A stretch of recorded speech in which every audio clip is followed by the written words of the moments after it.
On relie la dépression à des symptômes comme la tristesse, l'irritabilité, une baisse du plaisir à vivre, la fatigue, une baisse d'entrain et d'initiative et des problèmes de concentration. Ces symptômes peuvent amener ensuite à s'isoler, à une détérioration de l'image de soi, des idées négatives et du stress plus ou moins chronique. Bien sûr, la dépression ou la déprime sont souvent liées à des problématiques complexes, parfois en réaction à des événements difficiles ou traumatiques, généralement de façon plus profonde par rapport au fait de donner du sens à son existence. Mais il ne faut pas non plus sous-estimer les facteurs métaboliques, hormonaux et alimentaires qui ont aussi une implication forte dans le bien-être psychologique. Je vous propose aujourd'hui de vous exposer les hypothèses scientifiques majoritaires dans l'explication de ces troubles, puis de vous parler de pistes concrètes à explorer avec des techniques et des aliments bon marché et facilement accessibles. La piste hormonale sérotonine-mélatonine. La sérotonine, appelée aussi hormone du bonheur ou du bien-être, régule l'humeur, mais aussi la production de la mélatonine, qui est elle impliquée dans le cycle éveil-sommeil et joue un rôle anti-inflammatoire important. On voit que la production de sérotonine dans le corps est donc primordiale. On attribue souvent l'origine de la dépression saisonnière hivernale à un déficit en mélatonine. Parmi les facteurs de production de la sérotonine, on trouve la lumière solaire. Les rayons lumineux pénètrent dans l'œil et s'y transforment en signaux électriques qui influent sur la production de neurotransmetteurs dont la sérotonine et la mélatonine. La mélatonine est normalement inhibée le jour et stimulée la nuit. À l'image du soleil qui suit un cycle quotidien, l'horloge biologique interne humaine suit aussi des rythmes précis de veille et de sommeil, avec des sécrétions d'hormones diverses selon les heures. En hiver, cet équilibre peut être rompu. En effet, l'hiver, on sort moins, comme il fait plus froid, et de plus, les journées se raccourcissent. Le temps potentiel d'exposition à la lumière solaire est réduit. Il s'ensuit un dérèglement hormonal de la sérotonine et de la mélatonine.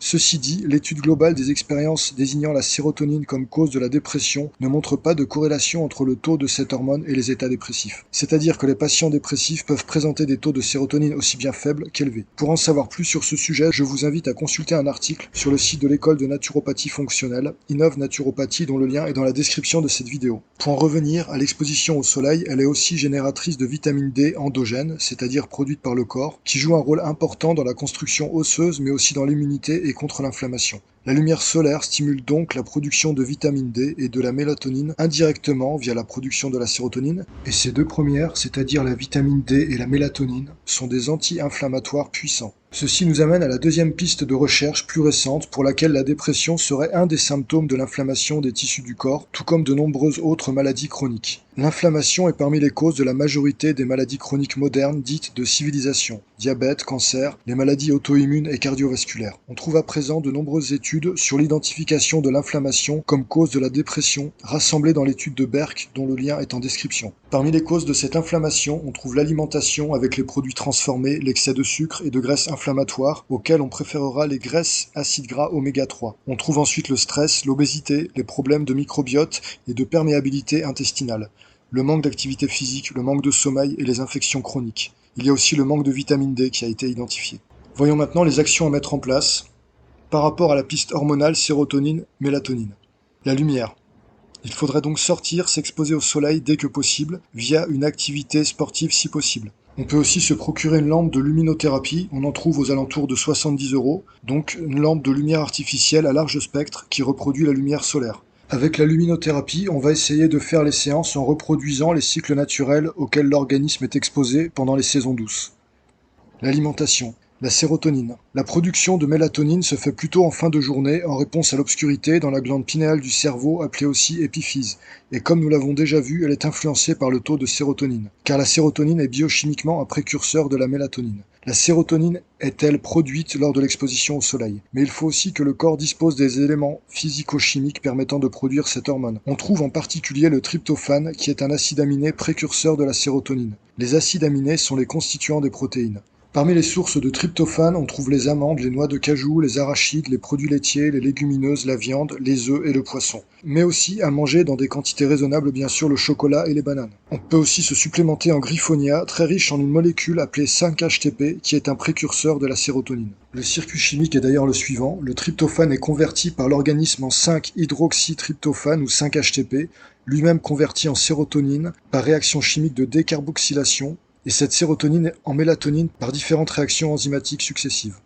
Les aliments riches en mélatonine. Il y a des aliments qui sont directement riches en mélatonine. Ce sont des aliments que nous allons prendre plutôt en fin de journée pour induire un pic de mélatonine peu avant d'aller se coucher. On trouve ainsi les cerises, que l'on peut manger lors du repas du soir, et contrairement aux habitudes plutôt en début de repas. Il y a aussi les bananes qui en contiennent. Parlons maintenant des autres aliments jouant un rôle dans l'humeur lié à la diminution de l'inflammation et à l'amélioration du fonctionnement immunitaire. Les acides gras oméga 3, qui sont connus pour limiter l'inflammation et booster le système immunitaire, sont aussi reconnus pour leurs propriétés antidépressives.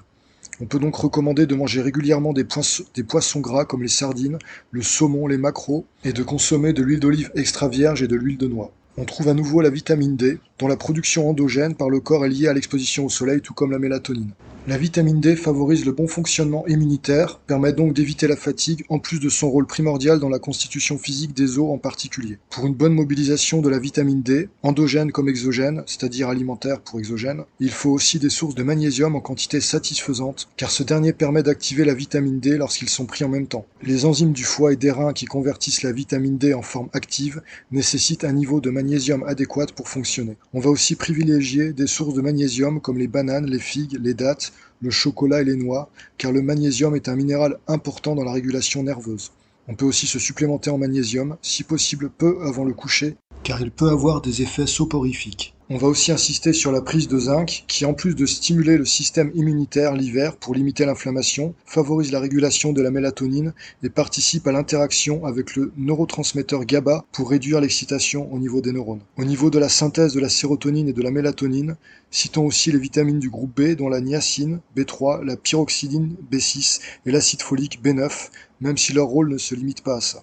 Le sport. L'activité sportive favorise la libération d'endorphines dans l'organisme, ce qui provoque une sensation de bien-être et améliore l'humeur. Cela permet aussi de stimuler l'immunité et de réduire l'inflammation générale si on le pratique de façon raisonnable, sans excès. Il faut donc essayer de favoriser l'activité physique même pendant la saison froide. La piste phytothérapique. Parmi les plantes connues pour leurs vertus antidépressives, on cite fréquemment la lavande, qui est en général très sécuritaire en infusion et même en huile essentielle, si on respecte les doses. Il y a aussi la mélisse, la verveine, le romarin, mais pour ces plantes, il faut être prudent en cas de grossesse ou d'allaitement, et pour les jeunes enfants. Mais ceux-ci ne sont a priori pas concernés par les cas de dépression saisonnière. On trouve aussi la passiflore, en association avec la valériane. La passiflore est cependant déconseillée si on prend déjà des antidépresseurs chimiques, et la valériane est contre-indiquée pour les femmes enceintes et allaitantes et pour les jeunes enfants. Il y a aussi des plantes qui présentent des précautions d'emploi, comme le basilic, ou des interactions médicamenteuses comme le millepertuis. Pour ces deux dernières, il est préférable de demander conseil à un professionnel de la phytothérapie avant de les utiliser. La piste aromathérapique, les huiles essentielles. L'aromathérapie peut apporter un certain soulagement lors de dépressions saisonnières. Certaines huiles essentielles sont indiquées en cas de dépression saisonnière. On conseille parfois de respirer les huiles essentielles de verveine citronnée, ou de bergamote, ou de lycée citronné, directement depuis le flacon quelques fois dans la journée. Ou bien, en prise interne, une goutte d'huile essentielle de mélisse ou d'angélique dans une petite cuillerée de miel qu'on laisse fondre dans la bouche 3 fois par jour.